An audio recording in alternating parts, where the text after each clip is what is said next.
Alright guys, so I'm on the 3rd floor. We'll start out with some modern GMTs. This is a ceramic Pepsi. It almost looks like a Coke from a distance. I upped the exposure and you can clearly see it's a Pepsi. Is it a Mark 1, 2, or 3? My guess is a 2 or 3. Now I can't get footage of everything in these shops. In fact, I could just get pretty much a small percentage, but this is the overall selection of contemporary and neo-vintage pieces that this particular shop had. I thought the bezel insert on this Coke Gmt Master 2 was kind of interesting. It looks kind of faded. This would be a 1996 or earlier. It's got a tritium dial holes case, hollow end link bracelet, and that fat font bezel inserts original to the watch. You can see on the tag that is an S serial, so that'd be a 93 or a 94. Here's a 1655 from 1980. This is the very first of the Explorer 2s. It's ticking, and you can see it's got a beautiful patina dial. My guess is the hands are original because they match the dial. This was back when that 4th hand was really nothing but an AM/PM indicator. Here's a 1675 with a matte dial and the small 24-hour hand. They did the small 24-hour hand up until the late 60s, and you'll see on the tag this is a 1967 piece. Just like that 1655 Explorer 2 before it, that 24-hour hand is inseparable from the local hour hand, so you need that rotating bezel to use the GMT function. Here's a vintage two-tone GMT with a nipple dial. Not a bad price on it, but look at the hands. The hands look marked up a bit.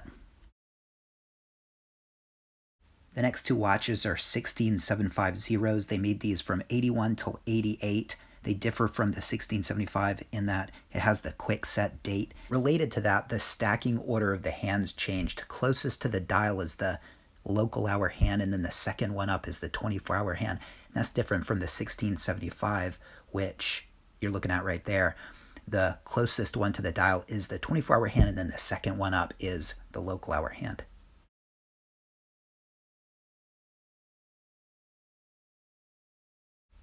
Box and Paper's 1016 Explorer. This holds the distinction for being Archie Luxury's very first Rolex. Right next to it, a much cheaper 5513. That's what I'd go with. You know how I love those dive watches. Here's a Z serial Kermit. This comes from 2006. If it had the engraved rehod, it would be a Z serial from 2007 because they started doing that during the Z serial, and this is clearly an earlier one. Ceramic date subs to its left, to its right. Several Hulks, and a couple of bluesies down there. We'll see some bluesies later on. Well, we'll see some bluesies right now. Here's a 6-digit ceramic one, and take note of the bezel insert. It's shiny, but it's got kind of a flat look compared to the 5-digit bluesies. And, you know, the bezel insert has this sunburst effect, just like the dial. You're looking at a purple dial, by the way. And I think it's beautiful, and I think that's a real shortcoming of the 6-digit ceramic bluesies. The bezel insert just doesn't pop, doesn't have that sunburst effect like the 5 digits. And I'm partial to the 5 digits anyway, but especially the two-tone blue Submariners. This is another watch that I spend a lot of time thinking about these days, the Sea Dweller 16600. And I think these are really well priced, and you can find a lot of good examples here with Box and Papers. Under 10 grand, and I remember when they were 6, but I think we're going to see a time in the future when they're going to go up even more. And here are its bigger, more ceramic cousins, brothers, children. Those babies put on weight. Well-fed little things. Random Nakano thought number 1. If you really want your watch to be an investment, don't wear it. Don't touch it. Just put it in its box, put it in a safe, and don't even breathe on it, because those are the pieces that really fetch the money. And when you get ready to sell it, you'll be lowballed, and you probably won't get much more than you would if you had worn it, but these stores will make a lot of money. As far as the Rolex prices of today go, there's a lot of bang for buck here, just like that Sea Dweller. Now this is under 10 grand for a two-tone bluesy. Now, I got to remind myself that red price is not mine. That's the tourist price. I would have to pay tax, so it would actually be more like 11 for me. But I love the dial. I love the bezel insert. I'm just not crazy about the bracelet, and I would be buying it in spite of the bracelet, not because of it. Now, this is a beautiful piece, hits the sweet spot. It's a Holes case, solid and link bracelet, Swiss-made dial, box and papers, but it was polished. That was the only drawback. Trying out a two-tone would be an interesting experiment, but I asked myself if I even need another 5-digit, and I kind of think I don't. I think I might want to hold out for a 6-digit later on in the future. This shop specializes in vintage pieces and vintage parts. They had some beautiful vintage pieces, but I really just focused on the parts, and you can see various bezel inserts for GMTs and Gmt Master 2s. Now, the one you're looking at right there is about $1,000 USD, and if you think that's expensive, just hold. They've also got bracelets as well. These are all original parts, and this is where you'd fit out your vintage 5513 or 5512 with a bracelet, and right there, that's the cost of a Rolex itself. That's about $4,500 USD, and that's an amazing price for a ring of aluminum.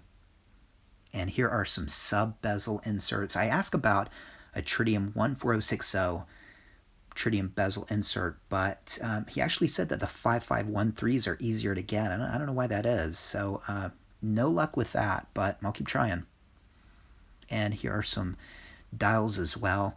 Really cool shop, probably one of my favorite shops to go to because it's like a museum, honestly.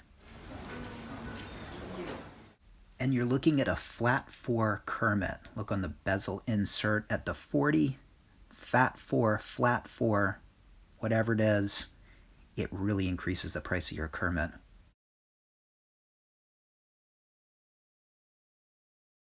Now we hear that the white dialed OP39 is the one to have, and if prices are anything to go on, that's true because that's a pre-owned piece, yet is $80 more than that brand new blue dialed 39mm OP. Crimson tags in this shop denote pre-owned pieces, navy blue ones new pieces. Random Nakano thought number 2. It's pretty amazing that one little numeral, a 4, on an aluminum bezel can change the price by $10,000. It's crazy stuff. Some vintage Tudor subs that are priced higher than many neo-vintage Rolex Submariners.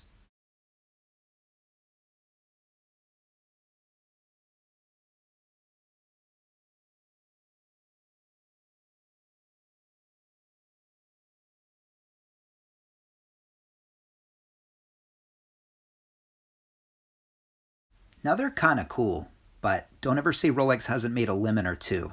If you look at the tag below the reference number, you can see the retail price that these gold Cellinis sold for, but in the shop they were selling for less than 10 grand.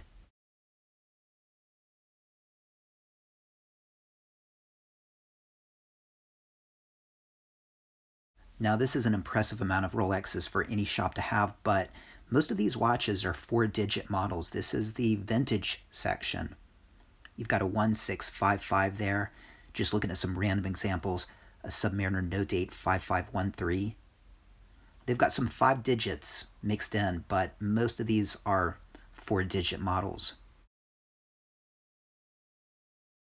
All right, there's a red sub and patina on the hands, but not on the dial. So replacement dial, I'm thinking. It's a meters first dial, so I don't know if that accounts for the price, but I'd be interested to hear your thoughts.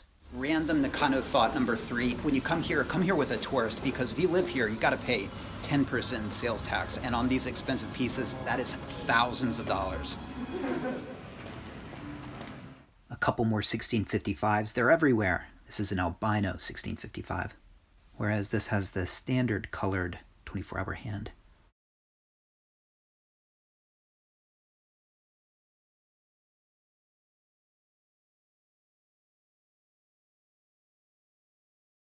And my favorite piece of the video, a cream-colored 16550. Beautiful, doesn't have the black painted gold indices like mine or the black painted hands. No, just silver, cream, patina, and a hell of a price. But probably worth it. All right. out of the horological lion's den. Wow, I mean, I didn't even scratch the surface of the pieces that I saw, or really even the shops that were there. All right, final thoughts. Well, it doesn't seem like the beer virus has changed things that much. I mean, things are a little cheaper here, but you know, wow. Japanese love their new pieces and their vintage pieces. Hey, where did your grandfather's vintage Rolex go? Probably here. You know, they've got shops set up in Thailand and other countries that buy watches, and they end up here behind me. And so you want to find grandfather's long lost Rolex watch, come to Nakano. You'll find his and his friends. It's amazing how many pieces are out there and out here, right here behind me.